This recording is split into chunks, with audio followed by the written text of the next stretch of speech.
I was at work yesterday and somebody asked me, they said, what is the best thing on the menu as a person with diabetes? Like, what is the best thing I should eat?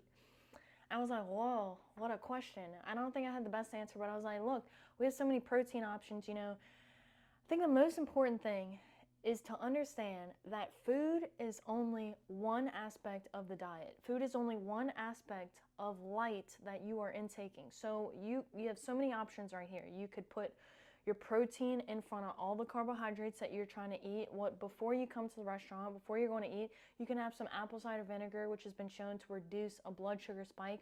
What else? You could go for a walk after, which is also shown to reduce a blood sugar spike, or you could weight train before. So many options. What is the best meal for a diabetic? Well, getting a full 8 hours of sleep and making sure that you don't expose yourself to blue light before you sleep, because we know that affects melatonin release at night, which affects your insulin sensitivity and or resistance the next day. So I thought that was a beautiful question. It kind of caught me off guard, but there are so many things to focus on. Like if you have diabetes, diabetes is a disease of energy. It's a disease of energetics, the way that the body in the cell is intaking energy in. So how do you fix this? It's all about, how can I regain my insulin sensitivity? Well, food is only one route to regain insulin sensitivity. And like I made a video yesterday, meditation has been, look up Dr. Joe Dispenza's work. Dr. Joe Dispenza's work with gut bacteria, all right? Insulin resistance is linked to certain bacterial groups within the gut microbiome. So even so much as doing a meditation beforehand or setting yourself up every single day for meditation can alter the way that you are engaging with that food. The same thing they say, like when you're around people that you enjoy being around, right? When your stress response, when you're not very stressed and you're eating in good company, good environment, that food intakes so much more than if you're stressed and just like eating in the car, or you're in bad company and that person is stressing you out, right? There's so many ways to look at it. I just loved that question because I always love questions about diabetes, of course, obviously, because it's all about energy at the end of the day. But there's so many things to do, and stay empowered in your journey. If you get diagnosed with diabetes, that has been a journey of several years. You've been facing insulin resistance, and we all face insulin resistance every single day. My journey years ago, I was experiencing, going through a lot of depression, anxiety in my body. I was also overweight. I had a lot of inflammation. So my journey has always been to, how can I regain insulin sensitivity? That's why I fell in love with weight training, and while I've fallen in love with light, because food is only one aspect of light. Right? When we are working out, our body's heating up, and we literally have heat coming off the body. We can't see it, but it's an invisible spectrum of light that is oozing from the body. Like when you get a fever and your body temperature raises and you touch your forehead and you're like, wow, it's a bit warm. That's a form of light that you are touching, right? And when you go in the sunlight, same thing. You can see the sun, and you can see kind of like which shade it is, like how early is it or how late is it, right? But there's the heat that you feel from the sun. That would be the infrared spectrum of light. It's the invisible form of light that you cannot see, So I love that question. I just wanted to share that with you. Most important thing when you've been diagnosed with something like diabetes or high cholesterol or anything, is to realize how powerful you are in your own biochemistry. You are a biochemist. Your body is beautiful. Food is only one thing. And what I see with a lot of people who get diagnosed something, again, you've been going the same path. Let's say you got blood work for 5 years, and on the 6th year you've been diagnosed with diabetes. Well, your markers have been inching up, and as soon as you pass a certain threshold, then you have diabetes, right? So you can always walk your way back from wherever you are. You have high cholesterol, you have high blood pressure. You can always walk your way back from where you've came from. And again, food is only one aspect of that. So I see a lot of people who have finally been diagnosed, whatever they've been diagnosed with, and they get super in their heads about everything that they're starting to do, just like with nutrition. Or when people start working out, they get in their heads about everything that they're trying to do.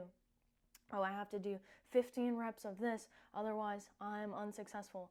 No, baby steps. Everything is so broad There is so much context to everything that you're doing, right? Like if you're a woman, you're starting to get in the gym, take in your cycle for your context, okay? Because your hormones are changing every single month drastically within every single week. So take in the broad spectrum, take in the whole picture. And then don't get too crazy and too narrow focused on, if I have diabetes, like it's not just the foods. What else can I do to keep my blood sugar at a steady state? Well, we know that eating earlier, we are more insulin sensitive when the sunlight is out, right? Because the sun actually helps us digest our foods. Our sunlight signals to the brain that we're awake and it's time to do some digestion. And so instead of eating at night, you can empower yourself. Eat everything in the morning and get it in early. Eat a full amino acid and fatty acid breakfast. I have some raw yolks right here, some raw eggs right here, full fatty and amino acid profile that I'm getting in, which is also going to put your stress response at a nice, calm, and even pace and help you regulate that blood sugar, help you regulate your nervous system, So, yeah, that was just a thought. That was a question that I had yesterday. I love that question. I wish you luck if you're on the journey. If you're on the journey, don't get too stressed out. It's going to be all right. You just take things one day at a time, that's all you can do. One moment at a time, one breath at a time. If you can get into some meditation, I really recommend it. Meditation for me, all it is it's slowing the breathing rate down. I'm trying to slow the breathing rate down. I'm trying to mimic my deepest sleep state at night. What that would look like is the point in time where you're at night and you're trying to secrete some melatonin at night. Our heart rate drops to its lowest point. Our body temperature drops to its lowest point, and more importantly, again, our respiratory rate is the guiding force of all of those things that are happening. So if you can slow the breathing rate down, and what that looks like is they have box breathing. If you've never done that, it's like 4 count in, a 4 count hold, a 4 count out, and a 4 count hold.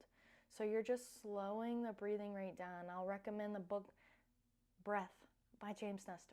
One of the best books I ever read. It changed everything in my life that I did. When you understand what the point of the breathing rate is, and this too, okay? If you have a diagnosis of anything, when the body is off, when it's in a state of dis-ease, the heart rate, the respiratory rate speeds up because the body is in a place where it's trying to work, it's working a bit harder to bring you back down to this level of homeostasis. The body is always trying to get back to the midline. Okay, the midline is your strongest point. When you are centered and you are balanced, your masculine, feminine, your hormones, everything's balanced, you're not working as hard. The immune system has extra energy to work on structure, infrastructure, has enough energy to work on your skin, right? Our skin care comes from internally, right? Your muscles, your lean muscle mass, you're not stressed out and you're not burning away your muscle super fast, right? You're in a place where you're like energy efficient, and that's the best place for the body to be, especially when you're trying to heal and repair and be just even keeled and grounded. So look, I wish you luck, okay? Keep it simple. Keep it simple. I'm here for it. I'm here for it. I'm here for you. Good luck to you. Until next time, if you want to share this, you're more than welcome to. Obviously, of course, if you want to support the channel, you can like, share, subscribe. But yeah, I'll be seeing you again shortly. So good luck.